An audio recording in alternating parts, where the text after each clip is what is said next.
Okay, students, I had just been doing a couple of videos and I've been rambling and they're getting too long. So I just want you to do exactly what I'm doing here. I'm just going to make this very simple, okay? So it doesn't take so long to get through these exercises, okay?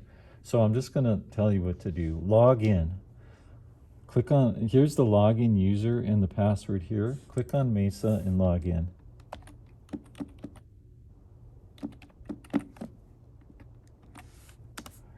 Okay.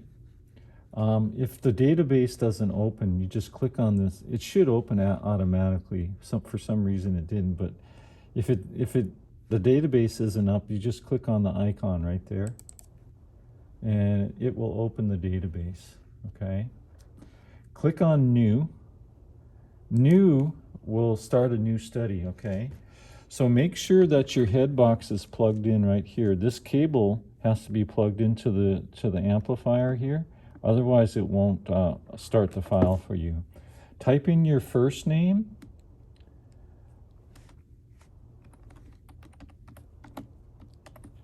And then class 2023, okay? So in the last name column, the last name field, type in your first name and last initial.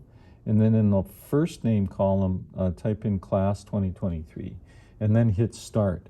So this is how you start a file in Natus.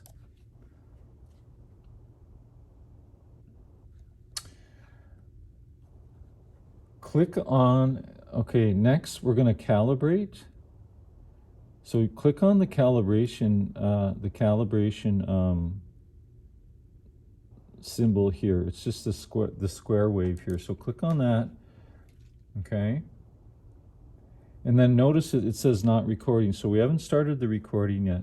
So now we're going to set the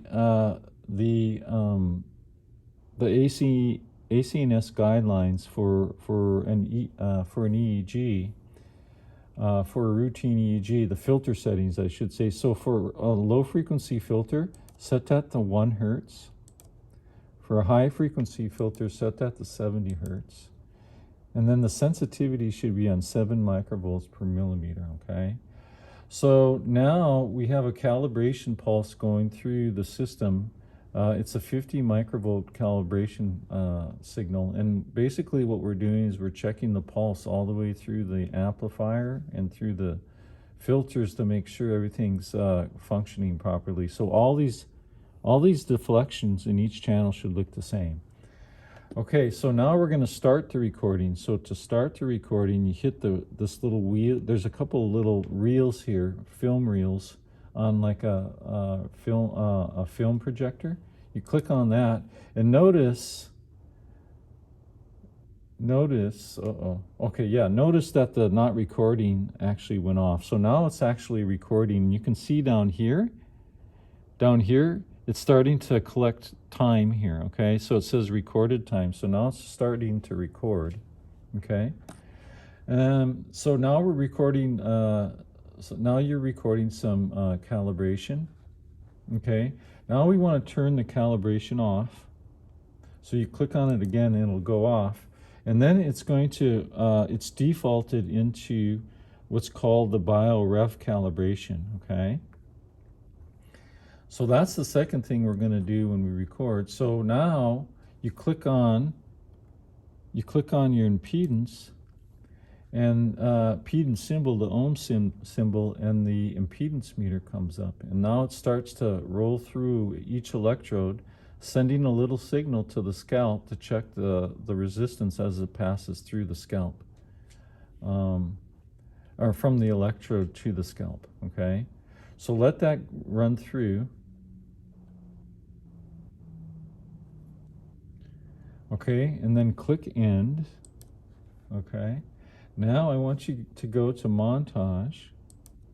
Okay, and I want you to choose Mesa bipolar left over right hemisphere. Okay, now your first montage will come up. I want you to click on eyes closed. Okay, we're going to indicate that the person's eyes are closed. We're going to click on awake. We're going to indicate that the patient is awake, and then we're going to click supine. And that that indicates that the patient is lying on their back with their head, their head straight, okay? Now you can do this another way too. You can left click on the screen and the same anodes come up right there. So you can click awake, and then you click again on the screen and you click eyes closed, and then you click again on the screen and you can click supine, okay? Or you can actually just type on the screen, eyes closed, awake, and supine. Okay, so now wherever you started, exactly where you put in your first letter, that's where it's going to put it on the screen.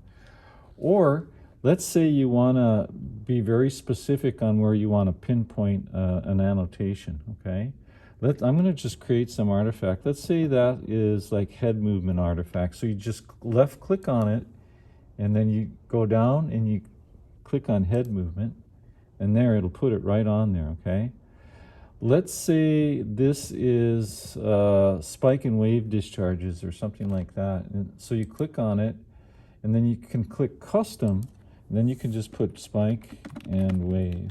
Okay, all right, oops. Okay, now I want you to click on the montage again, and I want you to go to Mesa Transverse 1, okay? So now that's going to bring up the transverse bipolar montage. So now all the chains are running across the head. And we're going to talk more about montages soon, but I just want you to figure out where these montages are. So to get to your montages, you just click on montage, okay? Now I want you to click on the low frequency filter, and I want you to go from 1 hertz to 0.5 hertz. So when you lower the low frequency filter, you're actually increasing the amount of slow waves you're increasing the amplitude of slow waves on the EEG. Now then I want you to click on it again, and I want you to go to 3 hertz. So now we're going to increase the low frequency filter, and what that actually does is it decreases the amplitude of slow waves on the EEG, okay? So next, just go click on it again, and then just click 1 hertz. Okay, now it's back to the standard setting. So each time you start an EEG, your low frequency filter should be at 1 hertz, okay? Now, for the high frequency filter, it decreases if you lower it, so put it to 30 hertz. Okay, what this does is it actually, when you lower the high frequency filter, it decreases the amount of fast activity on the EEG. So we typically use the high frequency filter when we want to kind of eliminate muscle, or eliminate or decrease the amount of muscle activity on the EEG. Okay, so you can click and go back to 70 hertz. Okay, the notch filter, you should always start your EEG with the notch filter off. And that filter actually eliminates 60 cycle artifact. And all this stuff on here is actually 60 cycle because nothing's plugged in. But watch what happens when we click on it. It'll all go away. So it just takes it all away. Okay, so we're going to turn that off. And then lastly, the sensitivity actually increases the amplitude of the activity on the EEG or decreases it. So if you want to increase the activity on the EEG, you lower the value, okay? So let's say we want to make this larger, all the activity larger, so you just decrease it. So go to 3 microvolts per millimeter, and you can see everything on the screen got a lot larger, okay? Now, so this is also called the display gain, okay? And then if you click on it and go back to 7, okay, that's the standard setting that you start each EEG on. And also 70 is the standard setting also for the high frequency. So now to decrease the amount of activity on the screen, or the amplitude of the activity on the screen, you lower it. You go to a higher number. So go to 15 and watch what happens to the data. Look how it all attenuates or gets smaller, okay? So the display gain or the sensitivity, you can actually blow activity up to make it look larger amplitude, or you can attenuate it by making it look smaller, okay? So let's go back to 70, okay? So lastly, I want you to go to montage, and I want you to choose Mesa referential, okay? And this is the referential montage. So we're going to be using the longitudinal bipolar, the transverse bipolar, and the referential montage on each one of our recordings. Okay, lastly, to shut the file off, you click on File over here, hit Exit, and then hit OK, and then and it says, do you want to, end the current study? Hit Yes. Okay, and here's your information, or here's your file. Your file will be right at the top. Okay, and that's all there is for this exercise. All you have to do for this exercise on the Natus.